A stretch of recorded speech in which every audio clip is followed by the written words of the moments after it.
This is Dr. David Bilstrom from the International Autoimmune Institute and the Autoimmune Lifestyle, and we're here today for Did You Know? And today is about stress reactions, post-traumatic stress disorder, and subsequent autoimmune disease development. So the clinical case today is here you are, a female medical practitioner. You're in your mid-30s. You have two small children, one with celiac disease already, and a mother with rheumatoid arthritis. So a patient comes in to see you, a female patient, and she doesn't have an autoimmune disease, but she does have autoimmune disease running in her family. And she's got two small children, and she tells you about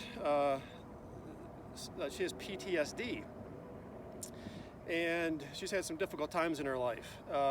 And now you're thinking, well, you know, this is interesting because I just read a really impressive article, and it really applied to me as a practitioner and as a person, because here I am as a medical practitioner. When I was in college, I was assaulted.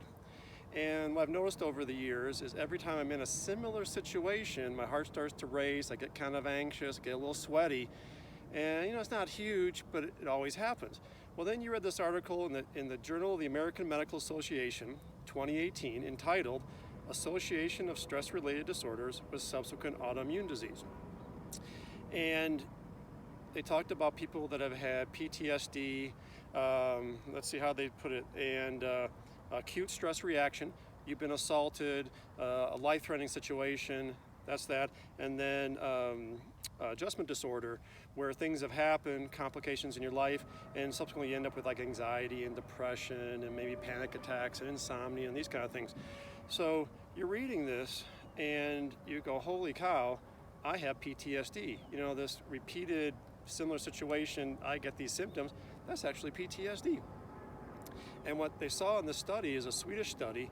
They did it for like 45 years, and they had over 100,000 people with stress-related disorders, 100,000 people without stress-related events, and then brothers or sisters of the people with the stress-related disorders.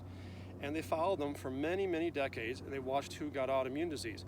Well, as it turns out, if you have any of these stress-related disorders, you have about a 50% chance, higher chance than your sibling or other people without these reactions in getting these autoimmune diseases. And they followed way more than 40 autoimmune diseases, and they got them.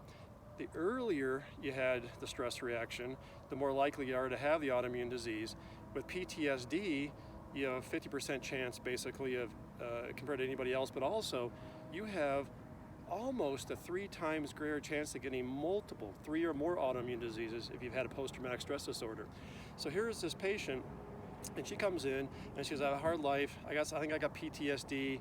You know, I was assaulted as well, and I have autoimmune disease running in my family, and I really don't want to get autoimmune disease, but I don't really have any autoimmune disease myself. And you get to tell her, well, as a matter of fact, we really want to do some due diligence here, and we're going to help prevent you from getting autoimmune disease, because when you get these stress-related disorders, you're at such a much higher level of getting autoimmune disease.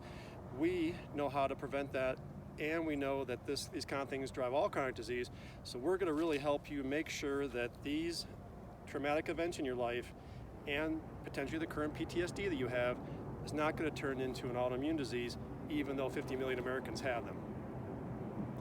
Thank you very much.